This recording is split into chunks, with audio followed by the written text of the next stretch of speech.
The Indian diaspora is killing us. Okay, they are. Not literally. Not literally, but and it maybe in a good way, but killing us in terms of competition. Okay, people are traveling from India to all different countries all throughout the world, and they are more successful than the general population.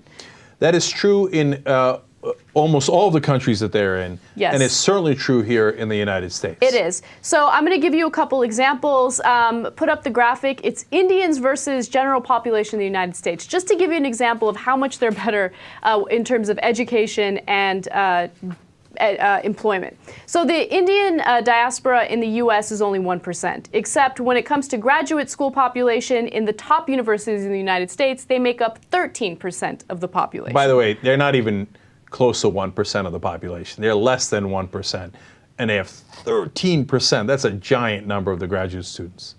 In the United States, 67% of Indians have bachelor's degrees.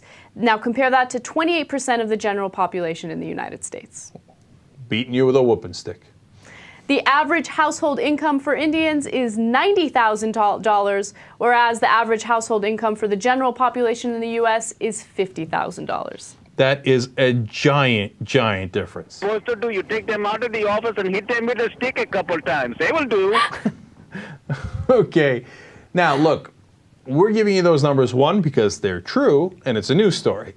Two, because it's not because South Asians are a better race or anything like that. When you go to India, some of the numbers are disastrous. 40% of the population lives for $1.25 a day or less, okay? And their life expectancy in Mumbai is 56 years old. It's disastrous. It's obviously not genetic. It's not a race thing. It's not any of that. It's that in the diaspora, in the Indian community, there is this work ethic. There's an expectation of going to school and doing exceedingly well. And then what they have actually above even other Asians is they're more willing to start their own businesses, right? More initiative, et cetera. It's a great combination. It's a great cultural combination that they have going, and that's why they have success. So what I'm saying is the rest of us should all learn from that, right? So if a culture does something right, that's awesome. We should, adapt that and have everybody do it, right? So Asians should be more willing, other Asians should be more willing to start their own businesses, as an example, right? And certainly you should emphasize education more, which Indian communities do. And the list goes on. And you see the proof is in the pudding. 50,000 versus 90,000. As an average, they're nearly doubling the average. That's unbelievable. So there's something to be learned there. And look, it goes to what I say all the time, which some people take to be controversial. Culture matters.